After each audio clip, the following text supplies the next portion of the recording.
Hey guys, Brent the Broker here with you. Today we're going to talk about foreclosures.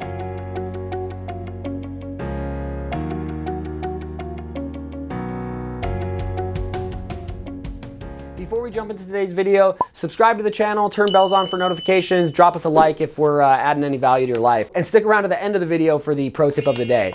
Now, we see a lot of news headlines about, all these foreclosures that are coming to market, and that it's going to be a bubble that bursts like last time. And the fact of the matter is, news headlines are there to get you emotional and get you to click. It's gossip. The fact of the matter is this: yes, buyers last year, because of the pandemic, in the last couple of years, were allowed to press pause on their payments and enter forbearance where they didn't make payments. Now, most of those people either stayed caught up with their payments or got on a plan and got out of forbearance without being in trouble. There's a small percentage of folks that are still, facing foreclosure that's in those programs, but it's not nearly as many as these headlines would make you believe.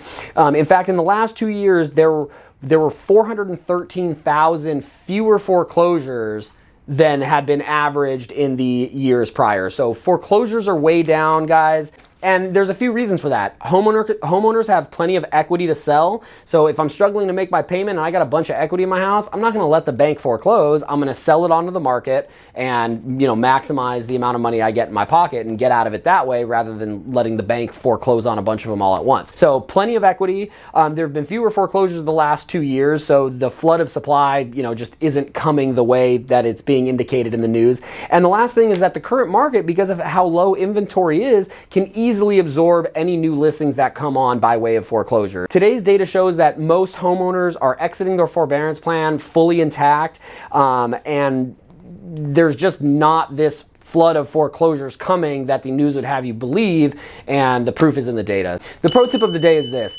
when you're looking at any sort of news, whether it's real estate or otherwise, check your sources, read the article, understand that these news outlets that are putting this information out there are there to get eyeballs and to get clicks and to drive ad revenue, and that they're not necessarily there to educate you on the actual, factual, accurate information. So get with your local team, your local real estate professional, connect with us, and we'd be happy to share with you what's going on in the San Diego market, or get with your team to understand what's going on for your exact situation in your local market, and that'll be a lot more dependable than what you're finding on the internet. That's it for us today, guys. Again, subscribe to the channel, like the video, press all the buttons on YouTube, and we'll talk to you soon.